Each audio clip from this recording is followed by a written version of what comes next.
राहुल गांधी जी को देश का नेता प्रतिपक्ष बने 1 साल पूरा हो गया और इस दौरान उन्होंने जो किया वो देश के इतिहास में शायद ही किसी नेता विपक्ष ने किया होगा। हर चीज की तरह अपने इस रोल में भी उनकी निडरता, उनकी बेबाकी, उनकी दूरदर्शिता और इस देश और यहां के लोगों के लिए उनकी असीम मोहब्बत ही सबसे बड़ा प्रमाण रहा। संविधान की रक्षा और जनता के मुद्दों पर केंद्रित उनका ये 1 साल वाकई में बेमिसाल रहा है। नेता प्रतिपक्ष के रूप में राहुल जी ने बीते 1 साल में 16 राज्यों का दौरा किया, 115 संवाद कार्यक्रमों में जनता से सीधी बात की। राहुल जी ने संसद में 16 बार जनता के मुद्दों पर सरकार को घेरने का काम किया। यही नहीं, इस बीते 1 साल में उन्होंने 18 प्रेस कॉन्फ्रेंस करी और आपको याद ही होगा कि पिछले 11 सालों में प्रधानमंत्री ने एक भी नहीं की। उनकी बहुत सारी उपलब्धियों में से मुझे ऐसा लगता है कि सबसे बड़ी उनकी उपलब्धि यह है कि उन्होंने संसद के दरवाजे आम जनता के लिए खोल दिए। वो सिर्फ राष्ट्राध्यक्षों या बुद्धिजीवियों से ही नहीं मिले, बल्कि संसद भवन में वो किसान, मनरेगा मजदूर, आंगनवाड़ी की महिलाएं, बैंक कर्मचारी, सफाई मजदूर और तमाम ऐसे लोगों से मिले जो इस देश की रीढ़ की हड्डी हैं।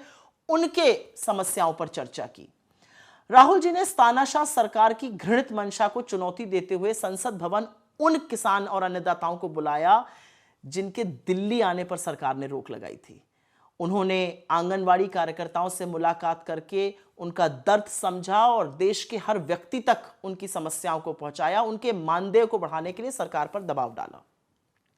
असल में तो नेता प्रतिपक्ष बनते ही राहुल गांधी ने सबसे पहले उन पत्रकारों को मुक्त कराया जिन्हें सरकार ने संसद भवन परिसर में घूमने, सांसदों से सवाल पूछने या बाइट लेने पर रोक लगा दी थी और एक शीशे के दड़बे में डाल दिया गया था। इसके अलावा राहुल जी ने मीडिया की स्वतंत्रता को प्रभावित करने वाले उस ब्रॉडकास्ट बिल का जबरदस्त विरोध किया और फिर सरकार को वापस लेना पड़ा यह बिल। मुझे याद है उनका बजट भाषण ऐतिहासिक था, जहां पर उन्होंने कहा कि सरकार अगर अरबपतियों के फायदे के लिए बजट बनाना छोड़कर किसान, महिलाओं, हाशिए पर पड़े लोगों के लिए बजट बनाए, तब असल मायने में देश की अर्थव्यवस्था प्रगति करेगी। उनकी सक्रियता का यह नतीजा रहा कि इस जन विरोधी सरकार को जो लैटरल एंट्री नोटिफिकेशन था वो वापस लेना पड़ा, क्योंकि कहीं ना कहीं इस पर आरक्षण पे बहुत बड़ा हमला हो रहा था।